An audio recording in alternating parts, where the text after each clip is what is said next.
For advertisement, call 8125893028. Our Gmail maxtvtelugu@gmail.com. ఇవాళ స్టూడియోలో మనతో పాటు ఉన్నారు motivational speaker, spiritual trainer Brahmakumari sister Parvathi garu. మరి వారిని అడిగి మరిన్ని విషయాలు తెలుసుకుందాం. నమస్కారం మేడం. నమస్కారం.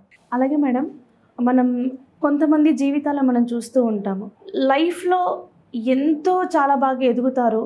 కాకపోతే ఒకానొక టైంలో వాళ్ళకున్న ఇన్నర్ ఎనిమీస్, అంటే యాంగర్నెస్ కావచ్చు, లేకపోతే వాళ్ళకున్న బ్యాడ్ హ్యాబిట్స్ కావచ్చు, లైక్ ఆల్కహాల్ కానీ అలాంటి హ్యాబిట్స్ ఉన్న వాళ్ళని వాళ్ళ జీవితం వాళ్ళే కోల్పోతూ ఉంటారు.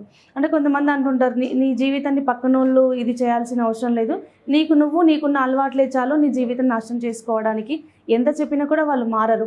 మెయిన్గా నిజంగానే అంటే మన జీవితం మనం కోల్పోవడానికి, మన జీవితం అన్నీ ఇది చేసుకోవడానికి, మన లైఫ్లో మన జీవితంలో ఉన్న ఇలాంటి బ్యాడ్ హ్యాబిట్స్ కానీ ఇలాంటి యాంగర్నెస్ కానీ కారణం అంటారా?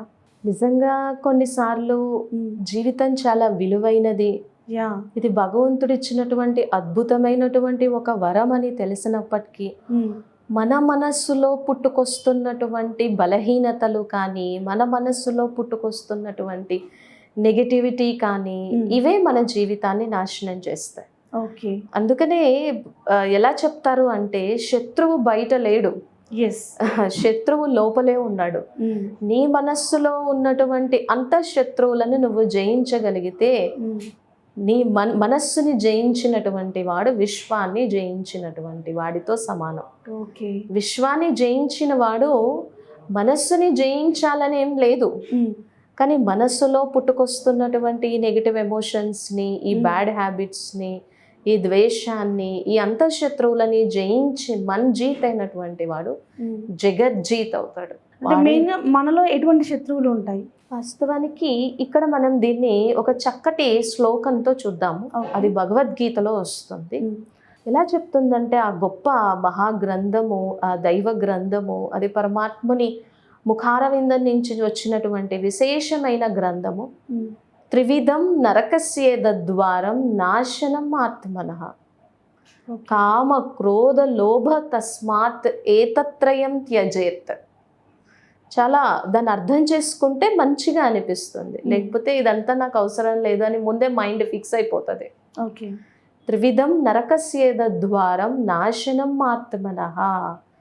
3 అంతఃశత్రువులు, 3 చెడు గుణాలు, వాటిని మనం కంట్రోల్లో పెట్టుకోకపోతే అవి మన జీవితాన్ని స్పాయిల్ చేస్తాయి, అవి మన జీవితాన్ని మనం కోల్పోయేలా చేస్తాయి, అవి మన జీవితాన్ని నాశనం చేస్తాయి.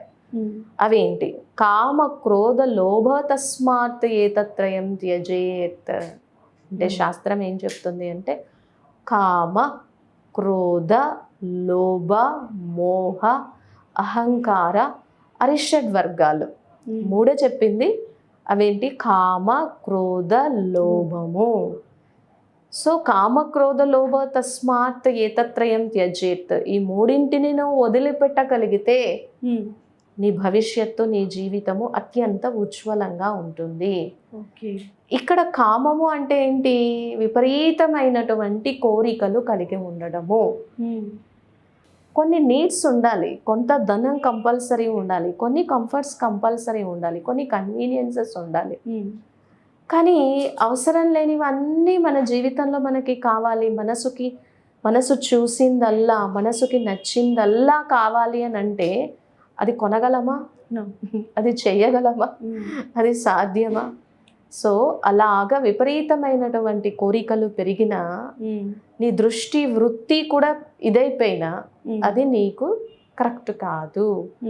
ఎందుకంటే ఇవన్నీ ఒక లింక్ అనమాట, ఒక కనెక్షన్ అనమాట. ఇప్పుడు నాకే జనరల్గా ఒక కోరిక ఉంది, నేను ఒక 10 కోట్లు సంపాదించాలి, ఒక మంచి బిల్డింగ్ కట్టాలి, సొసైటీలో నాకంటూ ఒక ప్రెస్టేజ్ ఉండాలి, ఒక రెస్పెక్ట్ ఉండాలి, 7 తరాలు 10 తరాలకి సంపాదించేలాగా ఉండాలి, కార్లలోనే తిరగాలి, ఏసీలోనే ఉండాలి, బెస్ట్ ఫుడ్డే తినాలి, ఇట్లాంటివన్నీ ఉన్నాయి.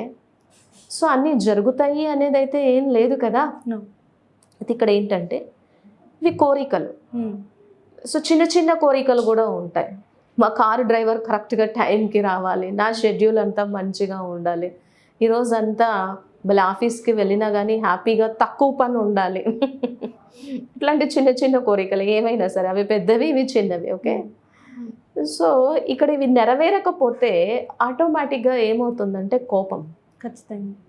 జరగలేదు, అవ్వలేదు, చెయ్యలేదు, నాకెవరు కోఆపరేట్ చెయ్యట్లేదు, భగవంతుడు కూడా నా మీద దయా కృప కరుణ చూపించట్లేదు, ఇవన్నీ ఎప్పుడు తీరాలి, ఇవి తీరితేనే సంతోషం, అప్పటి వరకు నేను సంతోషంగా ఉండలేను అని ఆలోచిస్తుంది మనస్సు.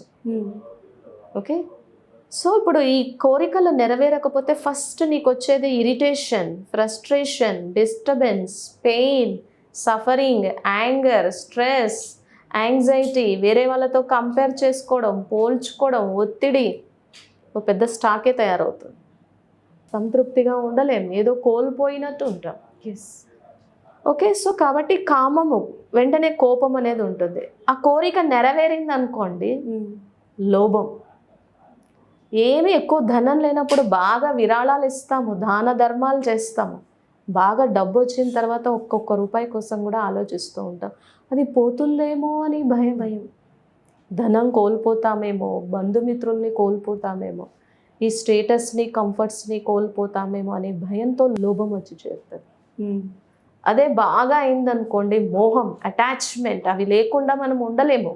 లైఫ్ అంటేనే అది, ఇంకా లైఫ్ అంటేనే నా దృష్టిలో అది అనే ఒక పిక్చర్, ఒక ఇమాజినేషన్ మన కాన్షియస్నెస్లో క్రియేట్ అయిపోతుంది. సో ఇవన్నీ జరిగిపోయాయి అనుకోండి, మనిషికి ఆటోమేటిక్గా అహంకారం వచ్చేస్తుంది కదా. ఖచ్చితంగా. సైకిల్ మీద వెళ్తూ ఉండేవాడికి ఒక్కసారి కారు దొరికి పెద్ద బంగ్లా వస్తే వాళ్ళు ఇంకా ఎలా ఉంటుంది? మంచి సత్ప్రవర్తనతో ఉన్నటువంటి వాళ్ళు ఏం జరిగినా భర్పూర్ నిండుగానే ఉంటారు. సో ఈ నెగిటివ్ ఎమోషన్స్ అన్నీ గురవుతూ ఉంటాయి. సో ఇప్పుడు మనం ఆలోచించుకోవాలి, నాకేం కావాలి, నేను ఏ విషయంతో ఎంతవరకు నేను సంతృప్తిగా ఉండగలను. విపరీతంగా ధనం వస్తున్నప్పుడు ఆ ధనాన్ని నేను దాన ధర్మాల కోసం సద్వినియోగం చేసే అంత మెంటల్ విల్ పవర్ని కూడా నేను పెంచుకోగలుగుతూ ఉన్నానా, కేవలము నా కోసమే ఉపయోగించుకోగలుగుతున్నానా, ధర్మం ప్రకారం సంపాదించిన ధనం మాత్రమే నాకు సంతోషాన్ని ఇస్తుంది, అందరి ఆశీర్వాదాలతో సంపాదించిన ధనం మాత్రమే నాకు ఆరోగ్యాన్ని ఇస్తుంది, అక్రమంగా సంపాదించిన ధనం ఎప్పటికీ కూడా సంతోషాన్ని ఇవ్వదు, ఇవన్నీ నాకు గుర్తుంటున్నాయా, ఇవన్నీ మనం ఆలోచిస్తే తప్పకుండా మనం ఏ పరిధిలో ఉండాలి, ఏ లిమిటేషన్స్లో ఉండాలి, ఎలా ఉండాలి అనేది అర్థమవుతుంది. Thank you so much ma'am. చాలా అద్భుతంగా, చాలా మంచి స్టోరీస్తో, చాలా మంచి ఎగ్జాంపుల్స్తో మాకు తెలియజేస్తారు. మీరు అన్నట్టుగానే అంటే మనిషికి ఏదున్నా కూడా కామక్రోధ లోభాలు మనం ఎంత లెవెల్లో ఉండి ఎంత కంట్రోల్లో ఉంటే మనం హ్యాపీగా ఉంటాము, ఎదుటి వాళ్ళని కూడా హ్యాపీగా ఉంచుతాము అని మాకు తెలియజేశారు. Thank you so much ma'am.